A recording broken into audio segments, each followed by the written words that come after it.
सबक नंबर 2 কালিমা और उसकी मुख्तलिफ तकसीमात কালিমা এবং তার বিভিন্ন প্রকারসমূহ কালিমা हर बामाना लफ्ज़ को কালিমা कहा जाता है প্রত্যেক অর্থবোধক শব্দকে কালিমা বলা হয় জেসে রজুলুন একজন ব্যক্তির নাম দরাবা সে প্রহার করল মিন ওয়াগাইরা সাধারণত আমরা জানি মানুষের মুখ থেকে যা বের হয় সেগুলোকে লফজ বলা হয়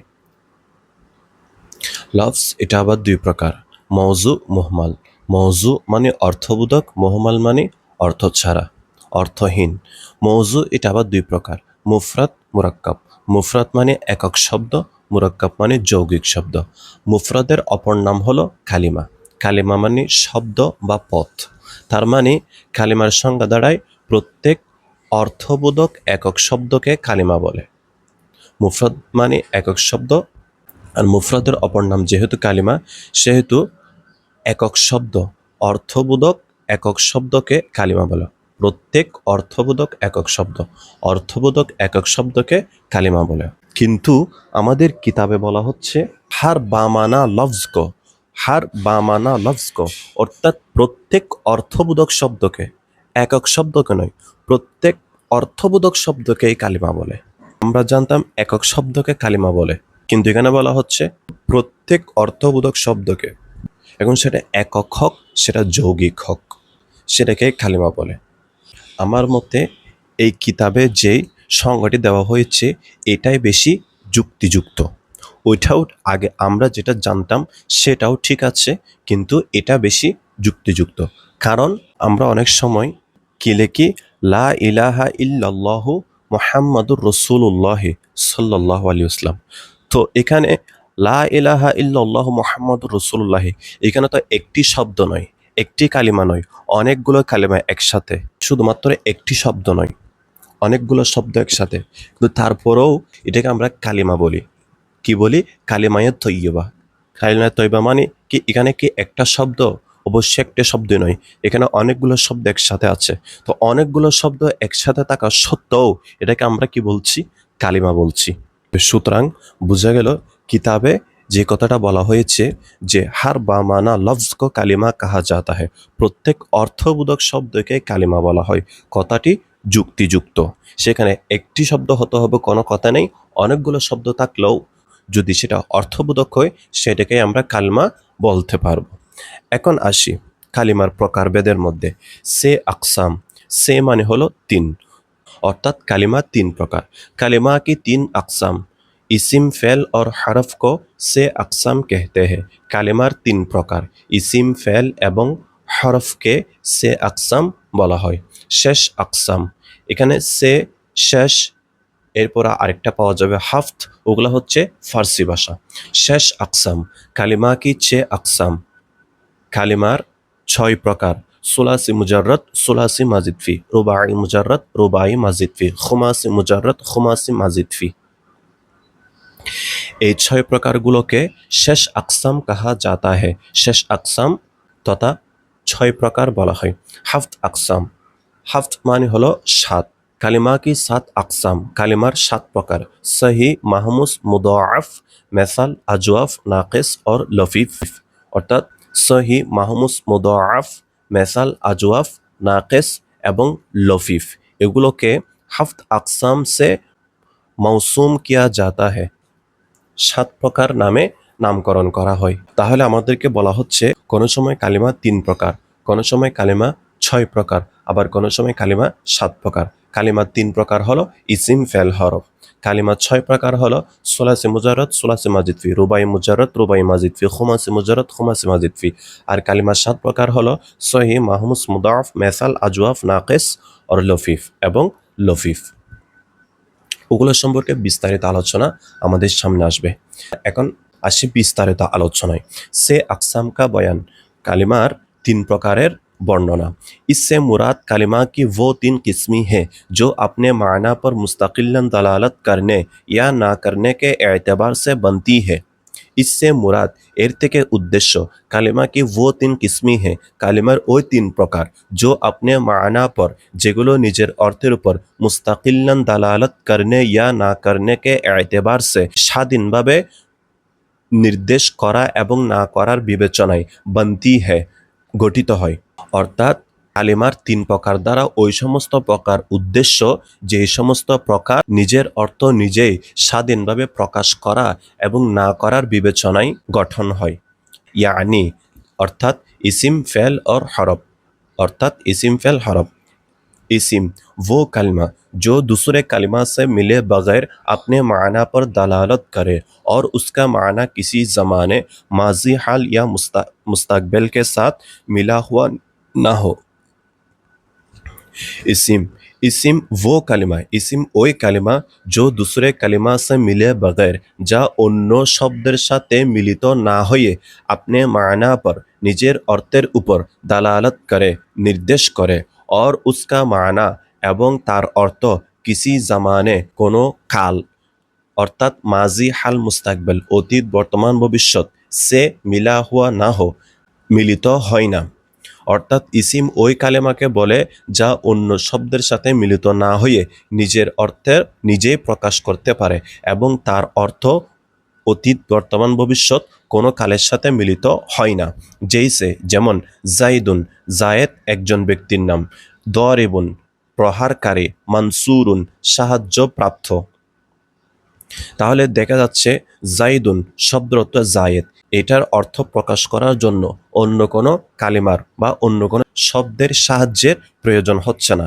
এক দ্বিতীয়ত এটি কোনো কালের সাথেও সম্পৃক্ত নয় দরিবুন প্রহারকারী এই ইসিমটিও নিজের অর্থ প্রদান করার জন্য অন্য কোনো শব্দের সাহায্যের প্রয়োজন হচ্ছে না এবং পাশাপাশি তার অর্থটি তিন কালের কোনো একটি কালের সাথেও মিলছে না একইভাবে মানসুরুন ইত্যাদি ইত্যাদি দ্বিতীয় নম্বর ফেল वो कलिमा जो दूसरे कलिमा से मिले बगैर अपने माना पर दलालत करे ফেল হলো ওই সমস্ত কালিমা যা অন্য শব্দের সাথে মিলিত না হয়ে নিজের অর্থ নির্দেশ করে অর্থাৎ নিজের অর্থ নিজে প্রকাশ করে और उसका माना এবং তার অর্থ किसी ज़माने কোনো কাল মাজি হাল या मुस्तकबिल के साथ मिला हुआ हो কোনো কালের সাথে মিলিত হয় जैसे যেমন নাসরা মদদ কি উস এক মর্দনে সাহায্য করলো সে একজন পুরুষ এখানে নাসরা ফেলটি অতীতকালের সাথে সম্পৃক্ত हर्फ वो कलमा जो दूसरे कलिमा इसिम या फ़ेल के साथ मिले बगैर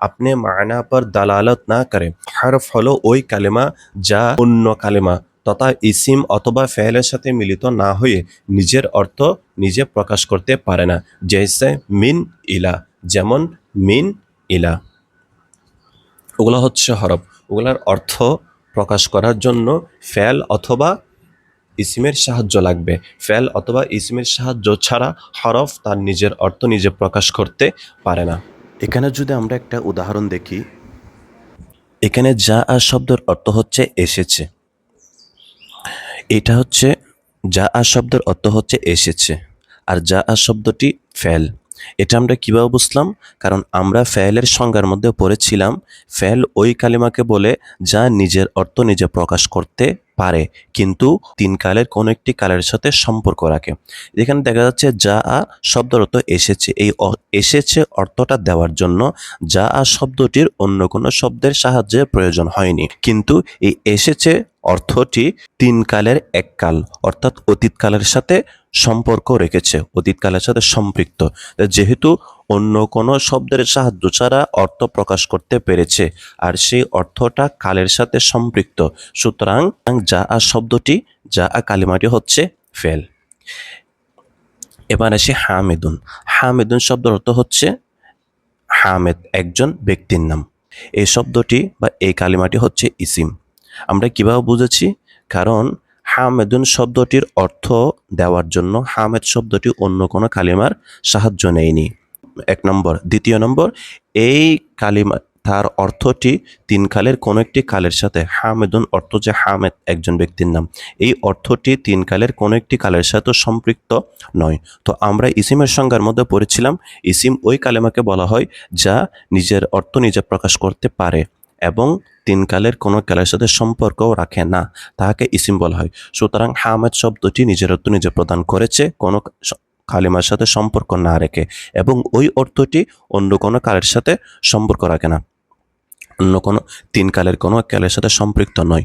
সুতরাং এই হামিদুন শব্দটি হচ্ছে ইসিম।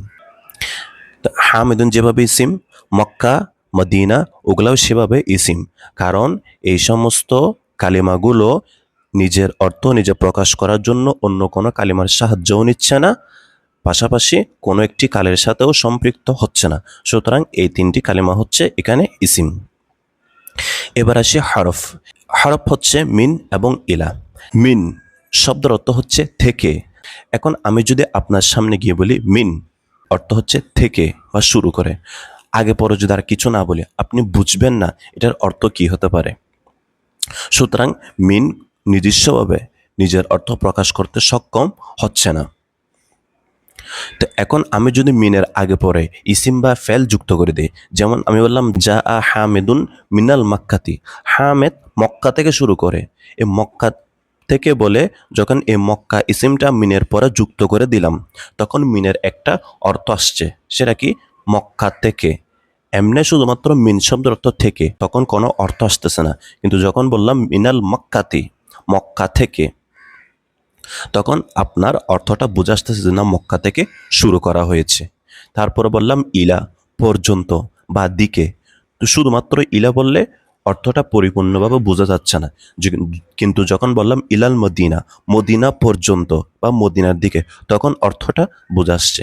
তাহলে বোঝা যাচ্ছে মিন এবং ইলা ওগুলো অন্য একটি কালিমার সাহায্য ছাড়া নিজের অর্থ প্রকাশ করতে পারছে না। আমরা হরফের সংজ্ঞার মধ্যে পড়েছিলাম, হরফ ওই কালিমাকে বলে যা ইসিম এবং ফেলের সাহায্য ছাড়া নিজের অর্থ নিজে প্রকাশ করতে পারে না। সুতরাং এই বাক্যের মধ্যে যা হচ্ছে ফেল, হামেদুন, মক্কা, মদিনা ওগুলা হচ্ছে ইসিম, মিন এবং ইলা ওগুলা হচ্ছে হরফ। फिर इस्म के मुश्तक होने या ना होने के एतबार से दो किस्में हैं। অতঃপর ইসিম মুশতাক হওয়া এবং না হওয়ার বিবেচনায় দুই প্রকার।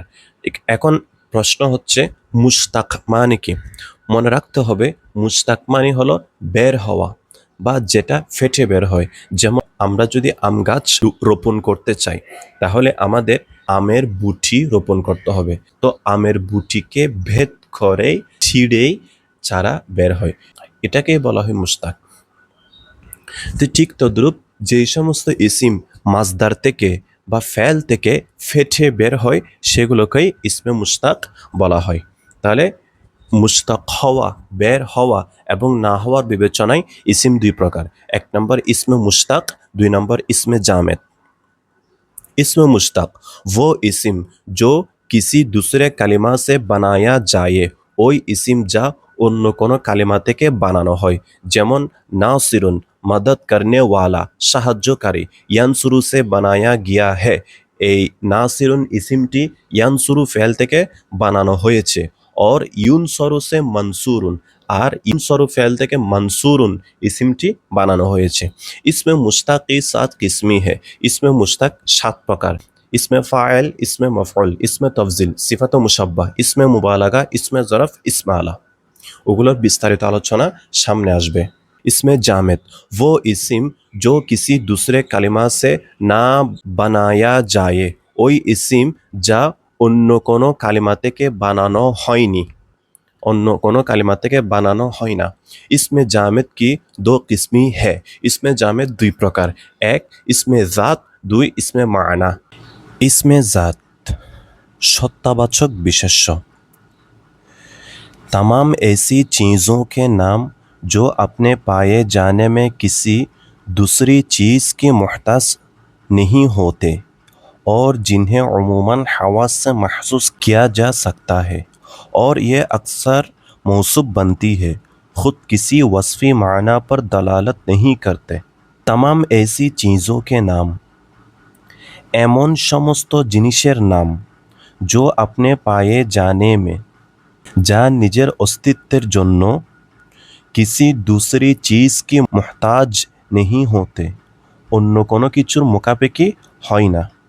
और जिन्हें उमूमन हवास से महसूस किया जा सकता है এবং যেগুলোকে সাধারণত ইন্দ্রিয় দ্বারা অনুভব করা যায় जैसे देखना छूना যেমন দেখা স্পর্শ করা ইত্যাদি और ये अक्सर मौसूफ बनती है এগুলো প্রায় সময় মৌসুফ হিসেবে ব্যবহৃত হয় মৌসুফ মানে যার গুণ বর্ণনা করা হয় যেমন আমি বললাম রজুলুন আলেমুন জ্ঞানী ব্যক্তি এখানে জ্ঞানী বলে ব্যক্তিটির গুণ বর্ণনা করা হয়েছে সুতরাং রজুলুন হচ্ছে মৌসুফ আলেমুন হচ্ছে সিফাত অর্থাৎ যার গুণ বর্ণনা করা হয় তাকে মৌসুফ বলা হয় আর যেই গুণটা বর্ণনা করা হয়েছে সেটাকে সিফাত বলা হয়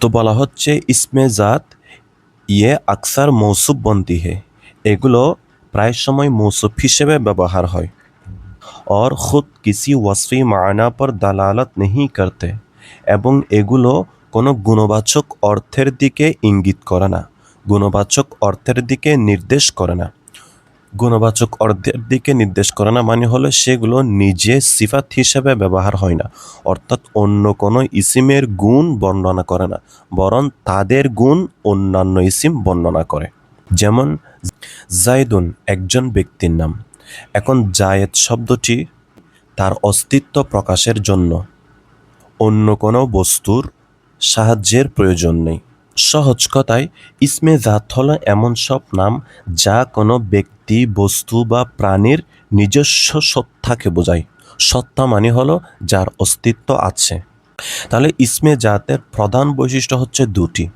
এক নম্বর হচ্ছে স্বনির্ভর অর্থাৎ এই নামগুলো কোনো গুণ বা অবস্থার উপর নির্ভর করে টিকে থাকে না যেমন আমি যদি বলি জাইদুন একজন ব্যক্তির নাম ফারাসুন ঘোড়া এখানে জায়েদ ঘোড়া ওগুলা বললে একজন ব্যক্তি বা একটি প্রাণীর সত্তাকেই বোঝায় অন্য কোনো কিছুর উপর নির্ভরশীল কোনো নাম নয় আর দ্বিতীয় নম্বর বৈশিষ্ট্য হচ্ছে ইন্দ্রিয় গ্রাহ্য অর্থাৎ এই সমস্ত ইসিমগুলোকে পঞ্চ ইন্দ্রিয় দ্বারা অনুভব করা যায় অধিকাংশ ক্ষেত্রে এগুলোকে আমরা দেখা বা স্পর্শ করার মতো পঞ্চ ইন্দ্রিয় দিয়ে বুঝতে পারি যেমন জাইদুন একজন ব্যক্তির নাম তো এই ব্যক্তির নাম বলে আমরা এই ব্যক্তিকে দেখতে পারি স্পর্শ করতে পারি ফারাসুন ঘোড়া একটি প্রাণীর নাম এই প্রাণীটাকে আমরা চোখের সাহায্যে দেখতে পারি হাতের সাহায্যে স্পর্শ করতে পারি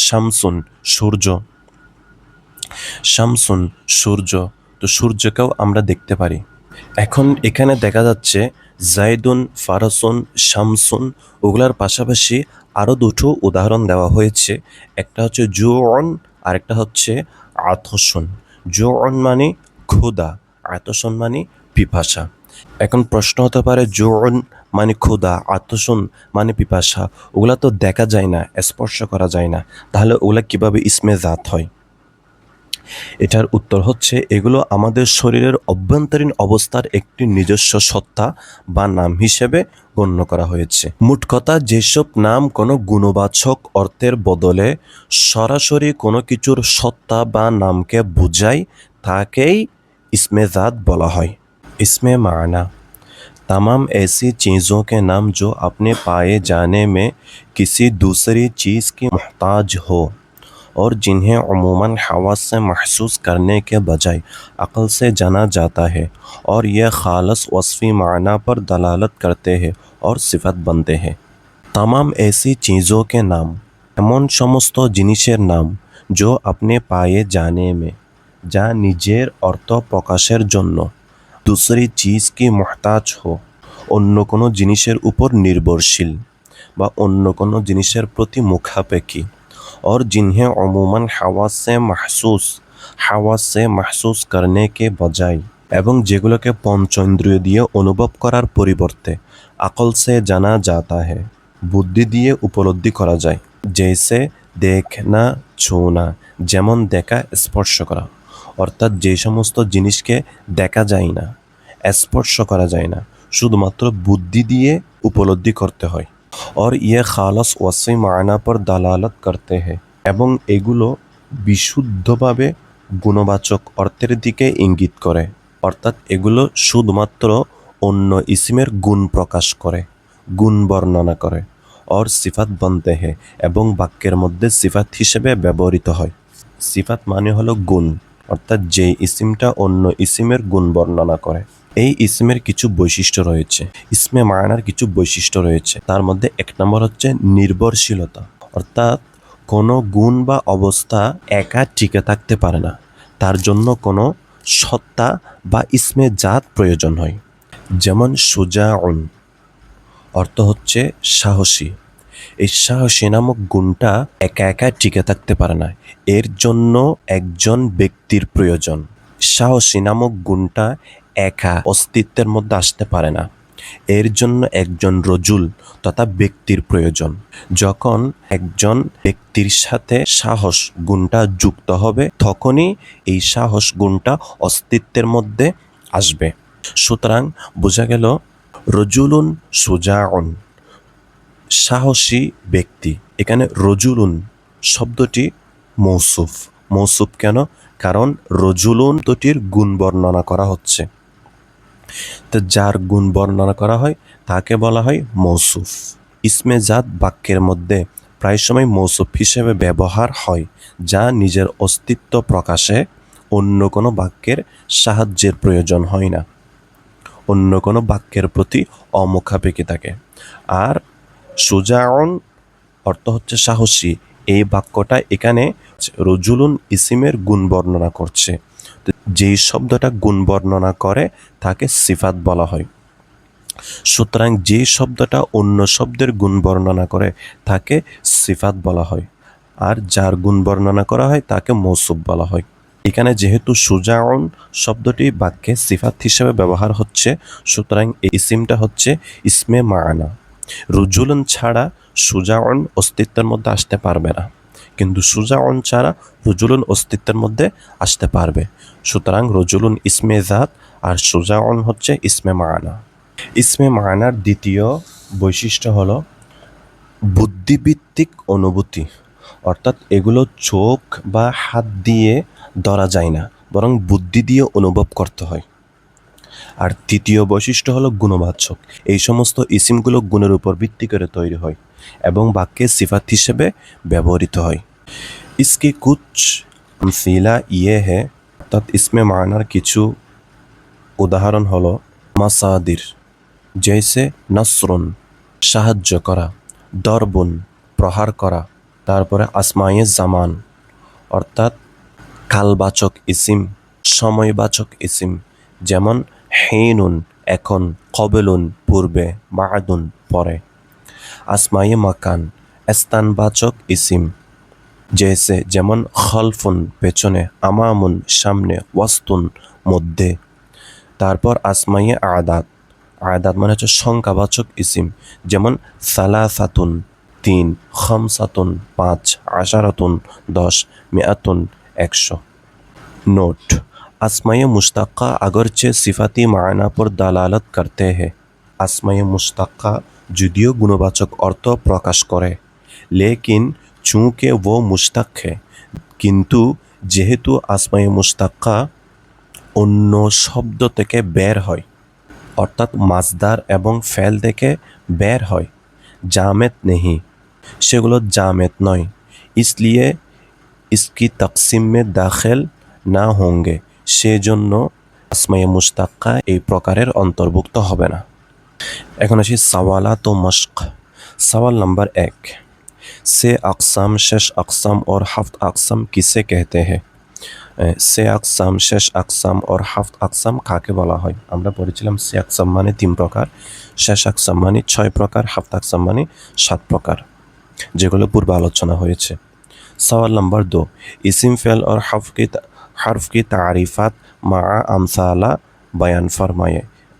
उदाहरण सह इसिम फ़ेल এবং হরফের পরিচয় দাও। सवाल नंबर 3, इसिम की कितनी और कौन सी किस्में है? इसिमेर কতগুলো এবং কোন কোন প্রকার রয়েছে? हर एक की तारीफ़ और मिसाल भी बयान फरमाए। প্রত্যেকটি প্রকারের পরিচয় उदाहरण सह বর্ণনা করুন। दर्ज ज़ैल कलिमात से इसिम फ़ेल और हरफ अलग अलग करें। दर्ज ज़ैल মানে হচ্ছে নিম্নে উল্লেখিত কালিমাত মেসে শব্দগুলোর মধ্য থেকে ইসিম ফেল और হরফ আলাগ আলাগ করে, ইসিম ফেল এবং হরফকে পৃথক পৃথক করে। কুর্রসাতুন অর্থ খাতা, এটি হচ্ছে ইসিম, কারণ কুর্রসাতুন শব্দটি তার অর্থ প্রকাশ করতে অন্য কোনো শব্দের সাহায্যের প্রয়োজন হচ্ছে না এবং এর অর্থ দিনকালের কোনো কালের সাথেও সম্পৃক্ত নয়, যার কারণে কুর্রসাতুন শব্দটি ইসিম। আক্তুবু মে লিখতা হুঁ, আমি লিখছি। এখানে আক্তুবু শব্দটি নিজের অর্থ নিজে প্রকাশ করেছে, অন্য কোনো শব্দের সাহায্য ছাড়া নিজের অর্থ নিজে প্রকাশ করেছে, কিন্তু তার অর্থটি বর্তমান কালের সাথে সম্পৃক্ত, অর্থাৎ আমি লিখছি, লিখছি শব্দটি বর্তমান কালের সাথে সম্পৃক্ত। তো যেহেতু নিজের অর্থ নিজে প্রকাশ করেছে কিন্তু কালের সাথে সম্পৃক্ত, সেহেতু আক্তুবু শব্দটি ফেল। একইভাবে নাসর সে সাহায্য করল, এখানেও নিজের অর্থ নিজে প্রকাশ করেছে কিন্তু শব্দটি অতীতকালের সাথে সম্পৃক্ত, সে সাহায্য করেছে, করেছে বা সে সাহায্য করল। যেহেতু অতীতকালের সাথে সম্পৃক্ত সেহেতু নাসর শব্দটি ফেল। যা সে আসলো, এটাও ফেল। 5 নম্বর আছে আলা। আলা মানে উপর। আলা শব্দের অর্থ হচ্ছে উপর। এখন যদি বলা হয় শুধুমাত্র উপর, উপর বললে এই কথাটার পরিপূর্ণ অর্থ পাওয়া যাচ্ছে না। তো যেহেতু সুতরাং বোঝা যাচ্ছে এই শব্দের সাথে অন্য কোনো শব্দের প্রয়োজন হবে, যে শব্দটি অন্য কোনো শব্দ অর্থাৎ ইসিম এবং ফেলের সাহায্য ছাড়া নিজের অর্থ নিজে প্রকাশ করতে পারে না, আমরা সেটাকে হরফ বলি। সুতরাং আলা শব্দটি হরফ। আল মদিনাতু মদিনা শরীফ। মদিনাতু শব্দটির অর্থ হচ্ছে মদিনা শরীফ। তো এর অর্থ প্রকাশ করার জন্য অন্য কোনো শব্দের সাহায্যের প্রয়োজন হচ্ছে না এবং তার অর্থটি কোনো কালের সাথে সম্পৃক্ত নয়, সুতরাং আল মদিনাতু শব্দটি ইসিম। একইভাবে কলামুন কলম, এটিও ইসিম। জাহাবা সে গেল, এটা ফেল যেহেতু অতীতকালের সাথে সম্পৃক্ত। দরাবা সে প্রহার করল, এটিও ফেল। এরপর ফেলুন কাজ, এটি ইসিম। ইউনসরনা তাদেরকে সাহায্য করা হচ্ছে, এখানেও ইউনসরনা শব্দটি নিজের অর্থ নিজে প্রকাশ করেছে, তবে কালের সাথে বর্তমান কালের সাথে সম্পৃক্ত বিদায় ইউনসরনা শব্দটি ফেল। ফি মধ্যে মানে পরিপূর্ণ অর্থ আসছে না, অন্য কোনো শব্দের প্রয়োজন হবে, তাহলে ফি শব্দটি হচ্ছে হারফ। বা দর্জে জাইল আসমা মে মাজদার মুশতাক और জামেদ জুদা জুদা করে। এখানে আমাদের একটা বিষয় মনে রাখতে হবে, সেটা হচ্ছে মাজদার বলা হয় এমন ইসিমকে যা অন্য শব্দ থেকে গঠিত হয় না কিন্তু তার থেকে আরেকটি শব্দ গঠিত হয়, আর মুশতাক বলা হয় এমন ইসিম যা অন্য শব্দ থেকে গঠিত হয় এবং তার থেকেও আরেকটি শব্দ গঠিত হয়। জামেদ বলা হয় এমন ইসিম যা অন্য শব্দ থেকে গঠিত হয় না, তার থেকেও কোনো শব্দ গঠিত হয় না। যেমন বাইতুন ঘর, এই শব্দটি অন্য কোনো শব্দ থেকে গঠিত হয়নি এবং তার থেকেও আরেকটি শব্দ গঠিত হবে না, সুতরাং বাইতুন শব্দটি ইসমে জামেদ। একইভাবে বাবুন দরওয়াজা দরজা, বাবুন শব্দটি অন্য শব্দ থেকে গঠিত হয়নি, তার থেকেও কোনো শব্দ গঠিত হবে না, সুতরাং বাবুন শব্দটি ইসমে জামেদ। সুরবুন অর্থ পান করা, এই সুরবুন শব্দটি অন্য কোনো শব্দ থেকে গঠিত হয়নি কিন্তু তার থেকে আরেকটি শব্দ গঠিত হবে, যেমন সারিবা সে পান করল, ইয়াশরবু সে পান করছে বা করবে। হ্যাঁ, তো সেহেতু সুরবুন শব্দটি হচ্ছে ইসমে মাজদার। মাফতুহুন খোলা হুয়া অর্থাৎ খোলা, যাকে খোলা হয়েছে। মাফতুহুন শব্দটি অন্য শব্দ থেকে গঠিত হয়েছে, সুতরাং মাফতুহুন শব্দটি ইসমে মুশতাক। একইভাবে সামউন শোনা, এটি অন্য শব্দ থেকে গঠিত হয়নি কিন্তু এটি এই শব্দ থেকে আরেকটি শব্দ গঠিত হবে, যেমন সামিআ সে শুনল, ইয়াসমাউ সে শুনছে বা শুনবে, সুতরাং মাকতুবুন অর্থ হচ্ছে চিঠি, অর্থাৎ যাকে লেখা হয়েছে। এটি যেহেতু অন্য শব্দ থেকে গঠন হয়েছে সেহেতু এটি ইসমে মুশতাক। কারিমুন, এটি কারিমুন বুজুর্গ বা সম্মানিত, এটিও অন্য শব্দ থেকে গঠিত হয়েছে, সেহেতু এটিও ইসমে মুশতাক। নাসিরুন সাহায্যকারী, এটি অন্য শব্দ থেকে গঠিত হয়েছে, সেহেতু এটি ইসমে মুশতাক। জারিউন দৌড়না, দৌড়া, এটি ইসমে মাজদার। ফাহমুন বোঝা, ইসমে মাজদার। জাহেবুন গমনকারী, ইসমে মুশতাক। হাসানুন খুবসুরত তথা সুন্দর, এটি ইসমে জামেদ। আফদালু বেশি সম্মানওয়ালা, বেশি মর্যাদাওয়ালা, এটি ইসমে মুশতাক।